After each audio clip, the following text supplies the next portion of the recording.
Most people don't take the time to understand what is going on because they're so entrenched into their own thoughts of judging people. And Trump is being judged superficially without actually getting academics to understand what is going on here. They're just judging because it's a populist thing to do. Trump's an idiot. If you say the approach with tariffs is wrong, why do you say that? Tariffs punish people financially. There are two schools of thought with tariffs, okay? Some economists will say tariffs don't really make things more expensive. People will just opt for something cheaper. They're always going to go for something cheaper. It's not going to affect them really. And that's I think that's the argument that Trump is buying with Lebnick, with our Lebnick, the Secretary of Commerce. I think they actually believe that Americans will always go to the cheapest option and won't be impacted by products coming from elsewhere that are tariffed. I think that's his reasoning. I'm just guessing here. But the other school of thought that I embrace is the fact that tariffs are inflationary. Why? Because I'll give you an example of Canada right now. So if we are to apply counter tariffs against American products, food product, let's say that you're importing products, tomatoes from California. So you buy a tomato from California, it comes into Canada, and that tomato is tariffed. You put that tomato on shelves at a grocery store. Do you think that tomato is the only tomato that's going to get more expensive? No. That's not how inflation works. The thing is that tomato that got more expensive because of tariffs will actually bring other tomatoes to be more expensive because consumers don't look at that one tomatoes and other price points. Consumers subconsciously will look at deltas between price points, differentials between price points. So if you affect the price of one tomatoes, other ones will follow. So that's the one thing that scares me a lot from a food affordability perspective with tariffs. Tariffs are a bad idea for Canadians and they're a bad idea for Americans as well. And that's why my last column last week is that I basically said Ottawa's playing with fire. Ottawa is applying this dollar for dollar tough talk, but dollar for dollar means that Canada is going to get poorer and things are going to get more expensive. And I'm not sure Canadians understand that. I read almost every article you've written since the last time we talked. I Okay. pulled a bunch of information, but we don't have time to go through all of them. But let me read a portion of your article. You said the imposition of tariffs is not about fixing the broken system. It's about reshaping the global trade order to bolster American industries, gain negotiation leverage, and appeal to his political base. You're talking about Trump there. That even if Canada retaliates with 500% tariffs, it will be irrelevant to Trump's calculus. The objective is power, exercising it, consolidating it, and using it to rewrite trade relationships in U.S. terms. With respect to this, everyone is kind of drunken with the same wine in Ottawa right now. Tariff for tariff, 25%, 50%. You say even if we go up to 500%, it's not going to make Trump relent and it's going to ruin our economy. Yes. Is that what you mean? Stephen Poloz, the former governor of the Bank of Canada, agrees with me. Lloyd Axworthy, who's a former foreign affairs minister under Chrétien, a liberal government, agrees with me as well. They've all said the same thing. I've just repeated what they said, basically. I think we're actually playing a dangerous game. What Doug Ford did this week with electricity, I think is a better way to do it, to actually get America's attention. And guess what? Doug Ford raised prices for electricity, taxed electricity, and then actually backed down, but actually had meetings in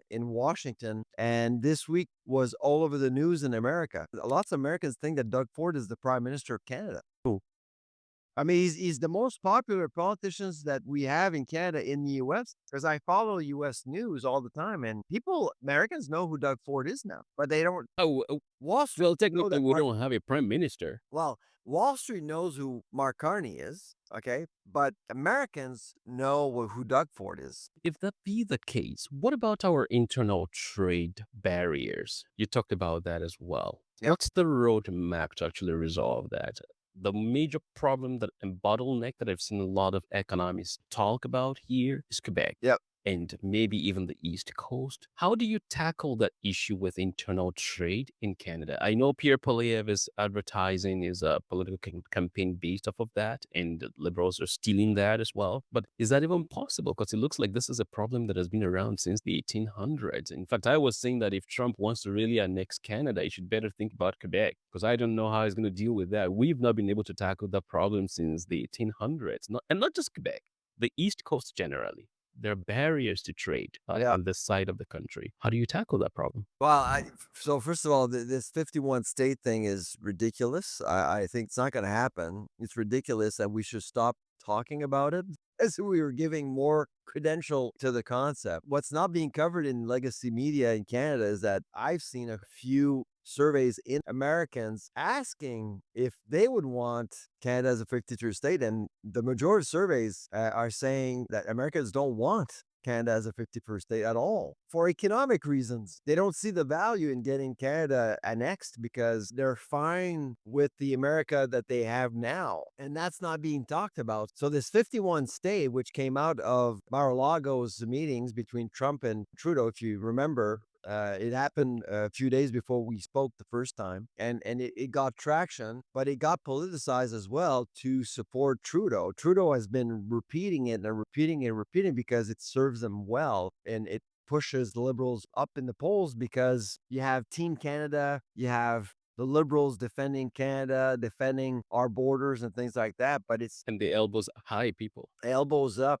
Yeah, Oh, yeah. but China just actually issued tariffs on us, attacking our canola farmers, attacking our pork farmers, attacking our harvesters right here in the Atlantic. Lobsters, we sell for $1.4 billion worth of lobsters to China. That's all up in the air because of tariffs implemented on Canada from China over the weekend. Do we have our elbows up against China now? No, nothing. So when you politicize something like this, it makes the public less well informed. And that's what's happening right now. The CBC, CTV, they're all with this elbows up. Let's go against the 51 state, 51st state. It's a little ridiculous, I think. We should focus on actual problems. As you mentioned earlier, we should focus on actual problem and accept the fact that the 51st state thing will never, ever happen. It's just noise, and Trump loves to make noise and provoke. That's what he does. I think the other way some people have praised this, and I think you mentioned it in one of your articles, is to think that Trump is just economically reckless. Would you agree with that kind of statement? Well, I mean, he's hard to follow. I believe in money, and I believe that money never lies. And when you look at the stock market right now, when you look at markets in general, markets are telling Trump that he's reckless right now. I mean, you have to be blind not to see that right now. I mean, the entire world economy is being shaken up because of what's going on with Donald Trump. With Canada, it's unclear to me what the end game is, what he wants, really. And like I said, I mean, I think Doug Ford has the right language. He was asked, well, how would you deal with Donald Trump? You would sit down with him and say, what does a win look like? And work our way back. And frankly, I don't think that Trump himself knows what a win looks like with Canada. I don't think so. Because to him, it's all about America first. But what he underappreciates, I think, and it's because of how he made his money. He made his money in real estate and media. Same with Lubnick, by the way. He never actually made his money with global trades at all. He made his money domestically. I don't think he appreciates how global trades affect the world economy and how the world economy is all intertwined now. He's simplifying things a little bit. And I think he is reckless, but I'm not sure he understands or knows that yet. Revaluate is a project I embarked upon to spark meaningful conversations that can inspire critical thinking as we navigate the adventures of life. The analytics on this channel show about 95% of the viewers on the channel haven't subscribed yet. So you do me a favor by clicking the subscribe button right now. Then I'll keep my promise to continually improve on the quality of the conversations that are produced on this channel every time.